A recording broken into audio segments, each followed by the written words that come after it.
The myth of the unbreakable Superwoman, redefining strength for Black women. Welcome to a revolutionary conversation that's about to challenge everything you thought you knew about strength, resilience, and what it truly means to be a powerful Black woman. Today, we're diving deep into insights from the brilliant mind of LeAnne Dolce, a visionary leader who's reshaping the landscape of Black women's wellness. Her work isn't just transformative, it's a clarion call for a new era of self empowerment and authentic living. Let's cut straight to the chase. There's a dangerous myth that's been holding us back, suffocating our potential, and it's time we expose it for what it is. I'm talking about the unbreakable superwoman complex, the idea that as Black women, we're somehow built to withstand any storm, carry everyone's burdens, and sacrifice ourselves at the altar of others' needs. It's a narrative that's been passed down through generations, whispered in our ears like a sacred truth. But here's the real truth: it's killing us softly. Think about it. How many times have you pushed yourself to the brink of exhaustion, wearing your ability to handle it all like a badge of honor? How often have you swallowed your own needs, burying them deep beneath layers of responsibility and expectation? We've been conditioned to believe that our strength lies in our ability to endure, to persevere no matter the cost. But let me ask you this: at what point does endurance become erasure of self? LeAnne Dolce shared a story that perfectly encapsulates this struggle. She worked with a woman, let's call her Jasmine, who seemed to have it all together. Jasmine was the rock of her family, the go to problem solver at work, the shoulder everyone leaned on. From the outside, she was the epitome of the strong Black woman we're all told to aspire to be. But behind closed doors, Jasmine was crumbling. Every morning, she'd wake up with a mantra pounding in her head: I must do it all for everyone all the time. Sound familiar? This relentless pursuit of perfection, this need to be everything to everyone, was slowly but surely hollowing her out. She was losing touch with her own desires, her own dreams, her own sense of self. It wasn't until Jasmine found herself sobbing in her car one day, overwhelmed by the weight of expectations, that she realized something had to give. In that moment of vulnerability, she asked herself a question that would change everything: who am I if I'm not this superwoman? This, my friends, is the question we all need to be asking ourselves. Because the truth is, our strength doesn't come from our ability to bear unbearable burdens. It comes from our courage to be authentically, unapologetically ourselves. Now, I can already hear some of you thinking, but we come from a long line of strong women who persevered through unimaginable hardships. Are we dishonoring their legacy by admitting we can't do it all? Let me be clear: acknowledging our limits and honoring our needs isn't weakness. It's the ultimate form of respect, both for ourselves and for those who came before us. Our ancestors fought and sacrificed so that we could have choices, so that we could thrive, not just survive. By taking care of ourselves, by setting boundaries, by saying no when we need to, we're not diminishing their legacy, we're fulfilling it. We're showing that their struggles weren't in vain, that we can build lives of joy, of purpose, of true fulfillment. Let's talk about another woman LeAnne worked with. Maria was a high powered executive, known for her razor sharp mind and unflappable demeanor. She prided herself on never showing weakness, on always being the one with the answers. But this facade of invincibility came at a steep price. Maria's relationships were suffering. Her health was deteriorating. She found herself snapping at her children, disconnected from her partner, and constantly on edge. It wasn't until a panic attack landed her in the hospital that she realized her pursuit of strength while suffering through invulnerability was actually making her weak. With LeAnne's guidance, Maria began to redefine what strength meant to her. She started small, allowing herself to say, I don't know in meetings, asking for help with projects, taking actual lunch breaks away from her desk. These seemingly simple acts felt revolutionary. And you know what?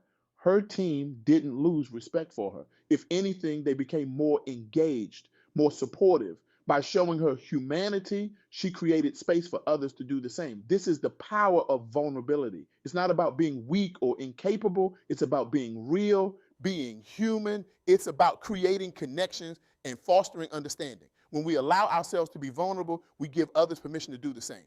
And in that shared humanity, we find true strength. But let's be real. This shift isn't easy. We're going against years, generations even, of conditioning. The voice of the unbreakable superwoman doesn't go quietly. It whispers doubts, stokes fears. If you take time for yourself, you're being selfish. If you ask for help, you're a burden. If you show vulnerability, you're weak. I want you to recognize these thoughts for what they are: lies. Lies told by a system that benefits from our exhaustion, from our disconnection from self. Every time you choose rest over pushing through, every time you ask for help instead of struggling alone, every time you honor your needs without apology, you're not just taking care of yourself, you're leading a quiet revolution. Imagine a world where every black woman felt empowered to prioritize her well-being, where self-care wasn't seen as a luxury, but as a fundamental right, where our strength was measured not by how much we could endure, but by how authentically we could live. This isn't just a dream, it's a possibility, and it starts with us. LeAnne Dolce shared some powerful affirmations that can help us rewrite this narrative. I want you to listen closely to let these words seep into your consciousness. I honor my limits and cherish my need for rest. Vulnerability is my strength, not my weakness. I deserve self-care and space to breathe, and that does not diminish my resilience. My value is inherent, and my well-being is a priority. These aren't just feel-good phrases. They're declarations of truth that challenge a system built on unrealistic expectations. I want you to repeat these to yourself daily. Write them on your mirror. Set them as reminders on your phone. Let them be the new voice in your head, drowning out the demands of the unbreakable superwoman. But affirmations alone aren't enough. We need action. So let's talk practical steps. First, set boundaries without guilt. Recognize that it's okay to say no. When you decline additional responsibilities, you're not being selfish. You're protecting your energy so you can show up as your best self in the areas that truly matter. Second, schedule me time like a boss. Treat your self-care rituals as non-negotiable appointments. Whether it's a quiet moment with a cup of tea, a walk in nature, or indulging in a creative hobby, these moments are essential for recharging your spirit. Third, seek out your tribe. Surround yourself with people who understand that self-care is a form of strength. When you're with those who celebrate vulnerability and self-love, you'll find the support you need to continue challenging the status quo. Fourth, redefine success. Instead of measuring success by how many tasks you can complete or how many people you can please, redefine it by the quality of your relationships, your peace of mind, and the joy you bring into your life. Success is about thriving, not just surviving. And finally, celebrate every step forward. Every time you choose self-care over overextension, celebrate it. Acknowledge your progress and remind yourself that each decision to honor your needs is a revolutionary act. Now, let's talk about the ripple effect of this shift. When you allow yourself the freedom to be human, to pause, to rest, to nurture your inner self, you inspire others to do the same. This isn't just about personal wellness, it's about social change. When we collectively reject the notion that we must be unbreakable, we dismantle a system that values productivity over humanity. Think about the impact this could have on our communities. Imagine black women who are well rested, who are in touch with their needs and desires, who have the energy to pursue their passions and fight for what matters. Imagine the innovations, the art, the movements that could spring from this well of replenished energy. And let's talk about leadership for a moment. Because here's the truth. Embracing vulnerability and self-care doesn't make you a weaker leader. It makes you a more authentic, more relatable, and ultimately more effective one. When you model the importance of balance in self-care, you create a culture where everyone feels empowered to bring their whole selves to the table. LeAnne shared a story about a client named Tanya, a community organizer known for her tireless advocacy. Tanya prided herself on being available 24/7, on always being on the front lines, but this constant state of on was taking its toll. She was irritable, forgetful, and losing the passion that had driven her work for so long.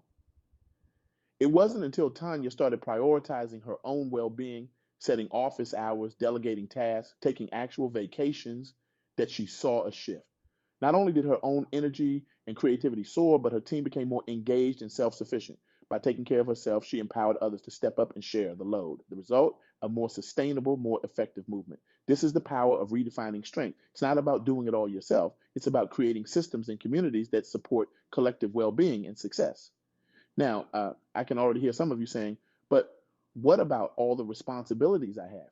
What about the people who depend on me? I hear you. And here's what I want you to understand. Taking care of yourself isn't selfish. It's necessary. It's what allows you to show up fully for the people and causes you care about.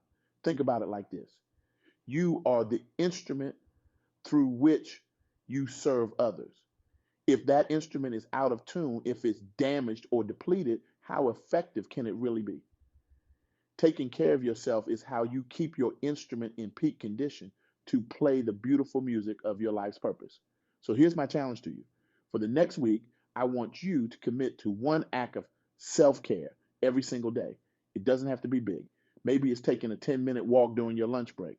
Maybe it's saying no to that extra project that would push you over the edge. Maybe it's simply taking a few deep breaths and reminding yourself that you are worthy of rest and care. And here's the kicker. I want you to do this without guilt. No apologizing, no justifying, no feeling like you need to make up for it later. Just pure, unadulterated self care. Can you do that? Can you give yourself that gift? Because here's the truth. You are not just strong. You are not just resilient. You are a complex, beautiful, multifaceted human being deserving of care, rest, and joy. And embracing that truth, that's the real superpower. As we come to the end of this talk, I want to leave you with a question that I hope will resonate in your mind and heart long after you leave this room. What would your life look like if you truly believed that taking care of yourself was the most powerful thing you could do? How would it change the way you approach your work, your relationships, your dreams? Imagine the possibilities if you redirected all the energy you spend trying to prove your strength into nurturing your authentic self. Imagine the doors that could open, the barriers you could break, the lives you could touch, including your own, if you were operated from a place of true, sustainable power. This isn't just about self care, this is about self revolution. It's about dismantling the harmful myths that have held us back and building a new paradigm of Black female strength, one that honors our whole selves, that recognizes our need for rest and rejuvenation, that celebrates our vulnerability as much as our resilience. So I challenge you, start your revolution today. Take that first step towards redefining strength on your own terms, whether it's setting a boundary, asking for help, or simply taking a moment to breathe.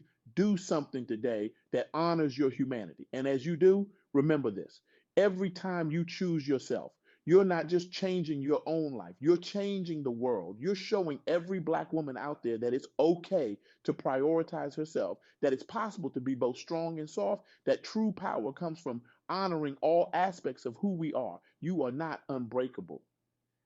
And that's your greatest strength. Because in your beautiful, complex humanity, in your moments of vulnerability and your acts of self care, you are showing the world what true strength looks like. It's not about being invincible. It's about being courageously, unapologetically, magnificently you. So go forth and be that beacon of authentic strength. Show the world the power of a Black woman who loves herself fiercely, who honors her needs unapologetically, who leads with vulnerability and compassion. Because that, my sisters, is how we truly change the world. Thank you.